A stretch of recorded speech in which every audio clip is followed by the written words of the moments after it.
Vamos a ver la unidad 6, resolución, sistemas de ecuaciones. Estoy revisando si se está grabando esto. ¿Sí? Ya, esto lo he visto hasta ahora y esto es lo que vamos a ver hoy día. Problemas de valor inicial, principalmente el método Euler-Taylor y Runge-Kutta, que son útiles para resolver sistemas de ecuaciones diferenciales. O sea, ecuaciones diferenciales. El método más básico y conocido es el método de Euler, ¿ya? O de las tangentes, ¿sí? Y de alguna manera queda descrito por esta ecuación que está acá abajo. ¿Qué es lo que quiere decir esto? Aquí nosotros tenemos una ecuación diferencial, ¿ya? Y dado un valor inicial, uno empieza a resolver esta ecuación, ¿ya? Además, se supone que nosotros al aplicar la teoría se verifican ciertas hipótesis, que es la de Picard, que esta es la que se presenta acá abajo, que dado una función que es diferenciable en torno a un punto x, y, recuerden que y en este caso es f de x, ¿ya? En la práctica, de alguna manera se logra converger a una solución si esta función de alguna manera es diferenciable en el punto que se empieza a evaluar, ¿ya? Entonces, ¿qué es lo que es en sí el método de Euler? Bueno, queda expresado con esta fórmula, que si se fijan, uno toma el valor de la función, ¿sí? Y empieza a trabajar sobre las funciones sobre la cual está descrita la ecuación diferencial, que es esta que está acá. Y se fijan, si esta es la ecuación diferencial, directamente uno ocupa la función y empieza a aproximar, ¿ya?, los valores de esta, o sea, el resultado de esta ecuación a partir de aproximaciones desde los puntos, ¿ya? Esto después se reemplaza en la siguiente iteración y así se empieza iterativamente a aproximar las soluciones, que es lo que se describe acá abajo. Es decir, tenemos una aproximación en la iteración 1 y después solo ocupamos en la iteración 2, etcétera, ¿ya? Y se le llama, o sea, tiene una nomenclatura relacionada con la recta tangente porque en la práctica nosotros estamos utilizando la pendiente, ¿sí?, de la función, que está escrita acá, si se fijan, porque la derivada al final describe una pendiente en un punto, aquí, x,0, ¿ya? Entonces, en general, el método de Euler es bastante sencillo, ¿sí?, porque se trabaja sobre la misma ecuación diferencial. Como acá estamos trabajando con puntos, una sintaxis más cómoda y más formal es trabajar directamente sobre los valores de x dado un desplazamiento. Ese valor de h va a ser la magnitud con la cual nos acercamos al punto. Entonces, por lo general, este h es relativamente pequeño, ¿sí?, es pequeño, y nosotros empezamos a aproximar esa función. Entonces, cambiando la sintaxis, esto que está acá, si se fijan, se puede escribir de esta manera. Entonces, si se dan cuenta, la aproximación va a depender de la perturbación que uno esté realizando en H, ¿sí? Aquí se pone un ejemplo, ¿sí?, que se tiene una ecuación diferencial de esta manera. Este es el valor inicial. Recuerden, este sería el valor de x, ¿sí?, y ese sería el valor de y. Lo que pasa es que acá y se está asumiendo que es una función. Entonces, ahí está el desarrollo. Fíjense que ahí está la tabla. Ahí está la salida. Ya. Método de Taylor. El método de Taylor es el mismo método de Euler, pero aquí nosotros le agregamos el complemento de la serie de Taylor. Si recuerdan, si uno evalúa a este orden, orden 1, ¿sí?, la derivada de orden 2 sería el error, porque recuerden que de aquí el resto hacia acá empiezan a ser valores más chicos. O sea, en otras palabras, el error siempre va a ser el complemento, pero la cota máxima siempre va a ser la derivada anterior. Entonces, si estamos evaluando, un minuto,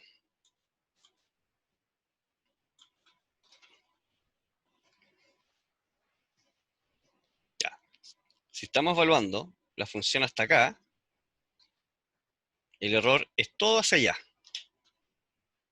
Todo lo que queda aquí hacia allá. Pero este elemento va a ser mayor que los siguientes. Entonces, este pasa a ser la cota máxima de error si mi evaluación es hasta esa zona. Entonces, si nosotros evaluamos hasta acá, el error a considerar es ese que está ahí, porque este va a ser mayor que los demás. ¿Sí?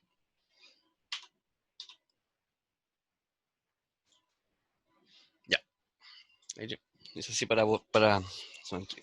Entonces, si uno tiene una función que es n veces derivable, recuerden que si esta función uno la sigue derivando y se hace cero, ya no me sirve seguir aumentando el orden. Entonces, uno habla de que asumimos de que esa función n veces derivable en dicho entorno, pero aquí nos interesa que por lo menos tenga hasta una segunda derivada para poder aplicar este método.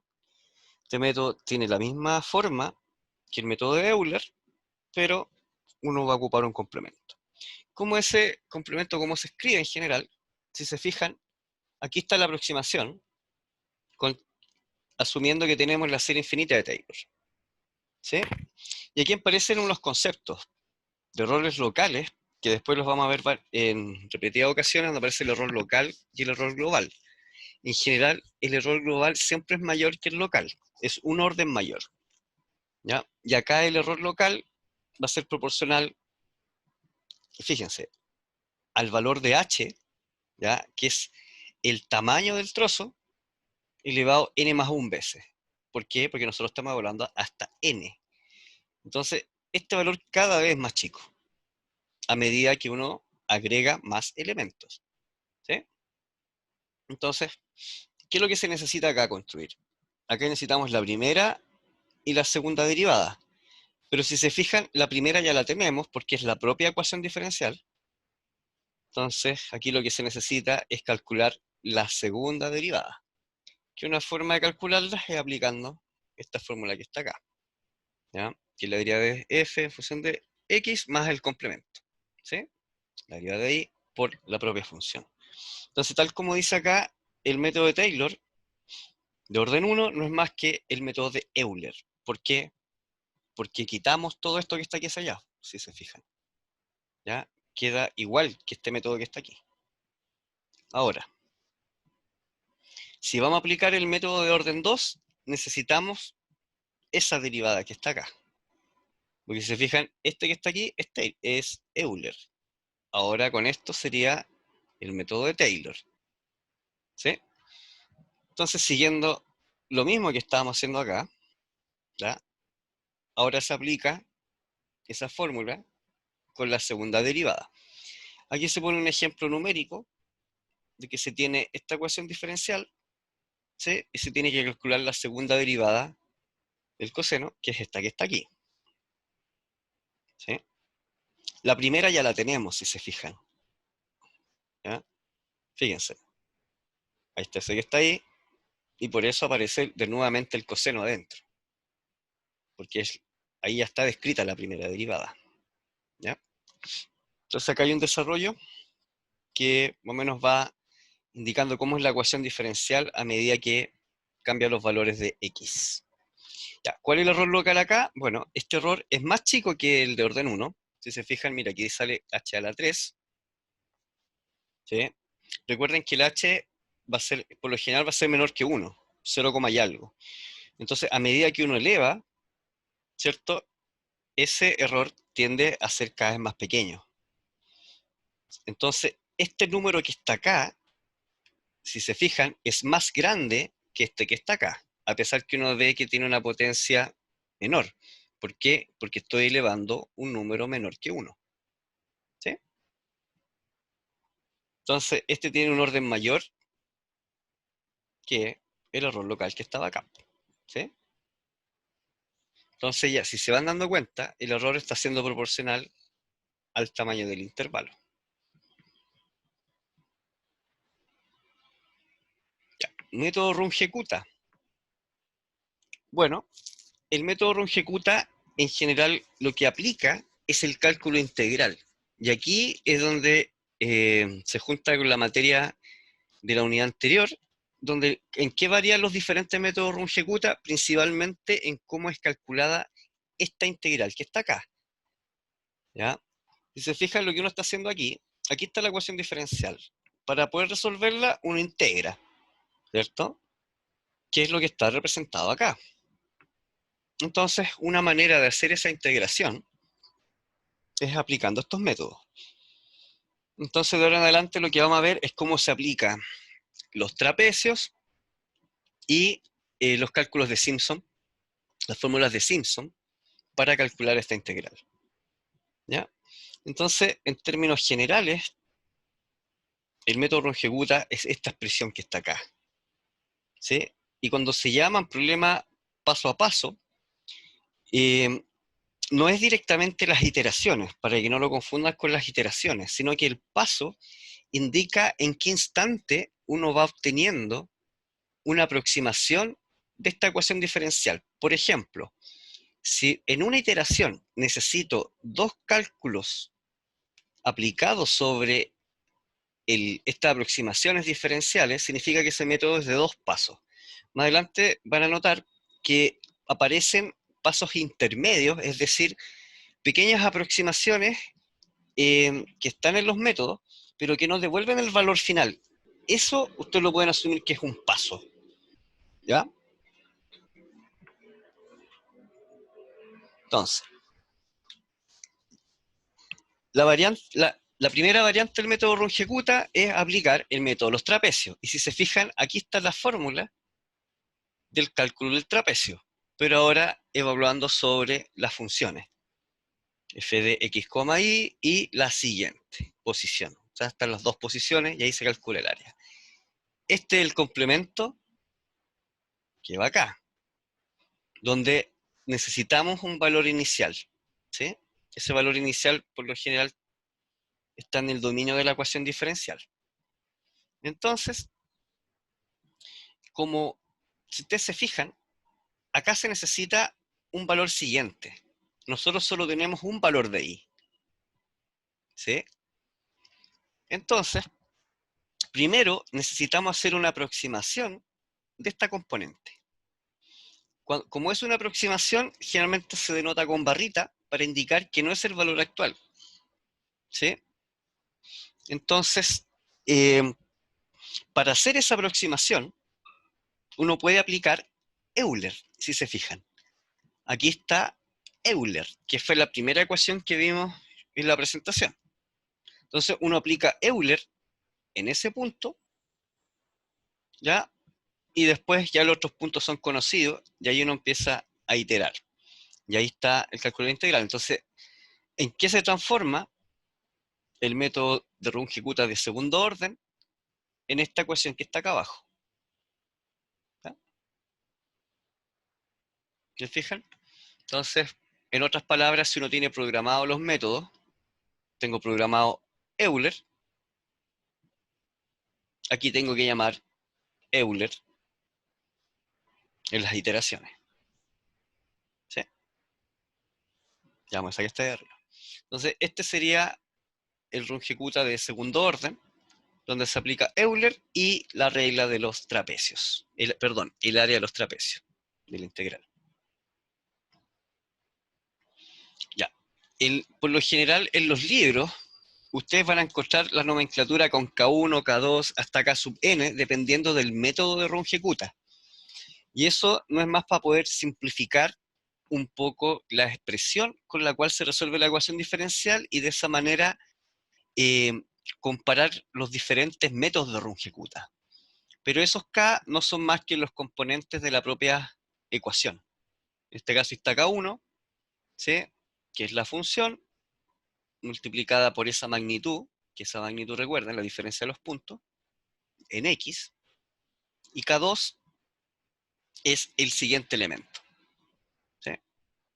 Que es esa parte que está ahí. Entonces, esta es la ecuación general de Runge-Kutta expresado con esta nomenclatura. Ahora, si uno compara con el método de Taylor que vimos anteriormente, el error también es similar al método de Taylor, ¿no? Que el H3 es local y el global evidentemente va a ser más grande. Vamos al Runge-Kutta de tercer orden. Siguiendo la misma nomenclatura anterior, ahora lo que cambia es cómo se calcula la integral. ¿Sí? Y aquí aparece Simpson, pero aparece un concepto nuevo, que es este medio. ¿Por qué? Porque se necesita tener un punto intermedio para poder aplicar Simpson. Entonces, esta pasa a ser una aproximación que se calcula con esto que está acá abajo. Si se fijan, es similar al método de Euler, pero asumiendo que estamos en un punto medio. Recuerden que h era la distancia entre x0, por ejemplo, x1, x1 y x2, y así sucesivamente. Este es un punto medio. Entonces, prácticamente la diferencia con el método anterior está en el cálculo de este componente y la aplicación del método de Simpson, un tercio. ¿Ya? Entonces, ahora, para esta estimación existen varias técnicas. Acá solo estoy mostrando unas dos. Que en general, ¿qué es lo que uno va variando cuando aplica las técnicas? Es cómo uno va calculando las derivadas parciales. Y si se fijan en la presentación de la clase anterior, yo les mostré varias formas de calcular derivadas numéricas. Entonces, lo que uno cambia es cómo calculo esas diferencias. ¿Sí? Entonces, fíjense en la forma como se está haciendo esta estimación de IN más 1. Acá hay una forma, o se puede aplicar con los puntos medios, que están entre medios. De forma general, tomando la nomenclatura que les comenté al principio, ahí está la ecuación de la integral, que es el método de Simpson, y aquí ya están los pasos completos de este método de longitud de tercer orden. Y si uno mira esto, ya uno se acuerda al tiro de que esto más o menos es Simpson, pero uno tiene que completar estos cálculos que están ahí. ¿Ya? Este tiene una mayor precisión que el anterior, fíjense, aumentó o disminuyó un grado de magnitud el error, es decir, aumentó un grado de magnitud la precisión. Local, global. Y eso siempre va a estar relacionado al orden. ¿De qué cosa? De las derivadas. O el orden de la aproximación. Ya. Runge-Kutta de cuarto orden. Bueno, se calculan de la misma manera anterior, pero ahora se incluye este nuevo paso intermedio para la evaluación de la derivada, que ahora aparece en el lugar. Fíjense que acá también está Simpson, pero aparece un cálculo entre medio. Está ahí. Y es la aplicación de estas fórmulas. Fíjense que ahora aparece reiteradamente puntos medios, es decir, estamos de alguna manera calculando derivadas centrales. ¿Sí? Ahora, este método tiene prácticamente un orden mayor. Fíjense, el anterior era a la 4 y a la 3, ahora es a la 5 y a la 4. Es decir, este va a ser más preciso que los métodos anteriores. Ahora, si se fijan, las fórmulas son bastante sencillas, ¿sí? Pero hay que de alguna manera estructurar las librerías para poder construirlas. Ahora, existen muchas librerías que ya vienen los métodos, pero es importante conocer estas técnicas porque en la práctica cuando uno resuelve una ecuación diferencial, uno por lo general mezcla diferentes formas de aproximar las derivadas. ¿Por qué? Porque hay algunas fórmulas que no necesariamente funcionan directamente al aplicar estas fórmulas. A veces hay que refinar los cálculos de las derivadas, sobre todo cuando uno trabaja con ecuaciones diferenciales parciales, que estas técnicas están hechas de lo inicial para ordinarias, pero se van a dar cuenta después que se pueden aplicar para parciales. Parciales cuando, por ejemplo, se agrega el tiempo como variable del problema de la ecuación diferencial. ¿Ya? Porque uno puede estar realizando una ecuación diferencial en el espacio, pero también poder agregarle tiempo. Entonces ya hay dos variables y esas pasan a ser ecuaciones diferenciales parciales, que dependen del tiempo y no solo del espacio. Ya. Método del Euler modificado, bueno, se le hace una pequeña variación, y si se fijan esa variación no es más que dividir de alguna manera por 2 lo que era el h. Porque si nos vamos al elemento inicial, o sea, la fórmula inicial es esta que está acá, ¿cierto? O ahí, si la quieren observar. Así está el h. Y ahora se le agrega, perdón, ahí está, la función y el otro componente. El otro componente de la función me refiero. O sea, dos f de x y f de x más 1. ¿Sí? Pero en la práctica es el mismo método de Euler, pero ahora estamos utilizando dos puntos. En el método Euler tradicional ocupábamos solo uno.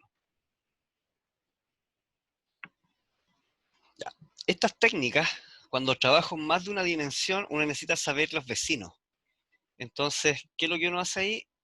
Uno aplica métodos de sustituciones sucesivas e incluso después se van a dar cuenta que uno aplica métodos de diferencias divididas, diferencias finitas, etcétera, porque aquí estoy asumiendo que siempre estoy trabajando en el eje X, pero en algún momento van a trabajar con eje X y eje Y, ¿sí? Entonces esta va a ser una función de f de x y la salida aquí sería z, o el valor b corta que se ocupa para describir ecuaciones diferenciales. ¿Ya? Ya, entonces este es el método de Euler modificado. Ahora, puede ser posible, o sea, no, va a ser posible, que se tengan que resolver más de una ecuación diferencial sobre un mismo problema. Y si se fijan, aquí tenemos dos ecuaciones diferenciales en función de x e y, ¿sí? Donde las dos se derivan en función del tiempo. Entonces, de la misma manera, como se están resolviendo en forma independiente cada uno, uno lo puede aplicar para el método en conjunto. Es decir, fíjense acá abajo, acá está la aproximación de x y acá está la aproximación de y. ¿Sí? Se hacen estos cálculos y después se van reemplazando en las ecuaciones. Entonces, por eso, tal como dice acá, es una extensión natural de los métodos anteriores. Aquí solo vimos dos ecuaciones. Bueno, con eso finaliza lo que es esta parte de la materia, donde en la práctica nosotros vamos a aplicar estas fórmulas para resolver ecuaciones diferenciales. Pero lo que tienen que recordar de esta parte, que en definitiva lo que uno está haciendo cuando resuelve problemas de valor inicial con método Runge-Kutta es porque se realiza un cálculo de la integral. Y dependiendo del método que se ocupe, es prácticamente cómo varían las técnicas de Runge-Kutta. ¿Por qué? Porque dependen de la precisión de la integral. Y ustedes ya saben que Simpson tiene más precisión que el trapecio, por ejemplo. ¿Ya? Y en general Simpson es la que se ocupa para poder resolver. ¿Sí? ¿Qué es lo que vamos a ver en la próxima clase?